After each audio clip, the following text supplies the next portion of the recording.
آگاهی رمز آزادی است. Awareness is the key to freedom.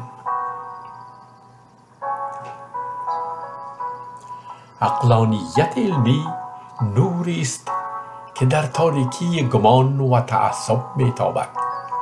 آنگاه که انسان میخواهد جهان را بشناسد، نه با ترس که با پرسش به سوی آن میرود. علم فرزند تردید است و عقلانیت مادر اعتماد. در پرتو عقلانیت علمی دانستن نه وسیله برای فخر، بلکه ابزار برای فروتنی در برابر عظمت هستی است.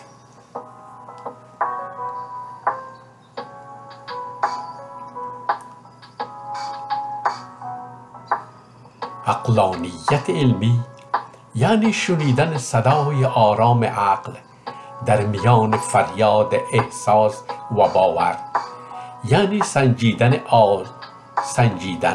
آزمودن و دوباره پرسیدن در این راه حقیقت نه به حکم قدرت که به نیروی دلیل زاده می شود.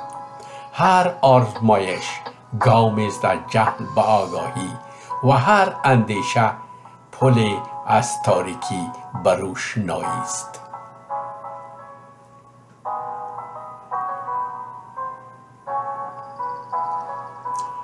دانشمند کسی است که جهان را با چشمان شک می‌بیند و با دل یقین می‌جوید.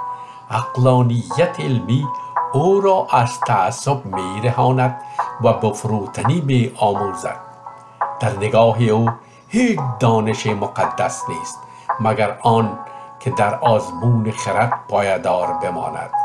زیبایی علم در همین است، در جستجوی بی پایان برای فهمیدن، نه در یافتنی محدود برای باور کردن.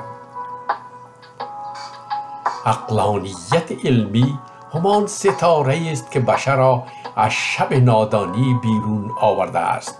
هر بار که به تجربه اعتماد کردیم، هر بار که شک کردیم تا بهتر بدانیم، آن ستاره پر نورتر شد.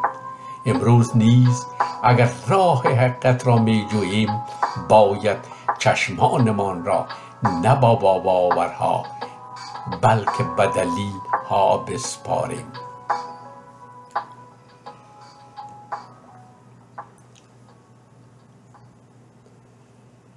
عقلانیت علمی دعوتی است به آزادی اندیشه. با ما می آموزد که هیچ سخنی را هرچند بزرگ بی دلیل نپذیریم، زیرا احترام به خرد احترام به حقیقت است و چه زیباست جهانی که در آن پرسیدن گناه نیست بلکه نشانه بیداری است.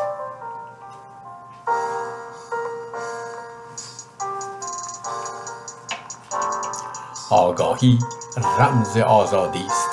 سپاس بی پایان از شما عزیزان خردمند که تا این لحظه ما را همراهی کردید. امان ویس.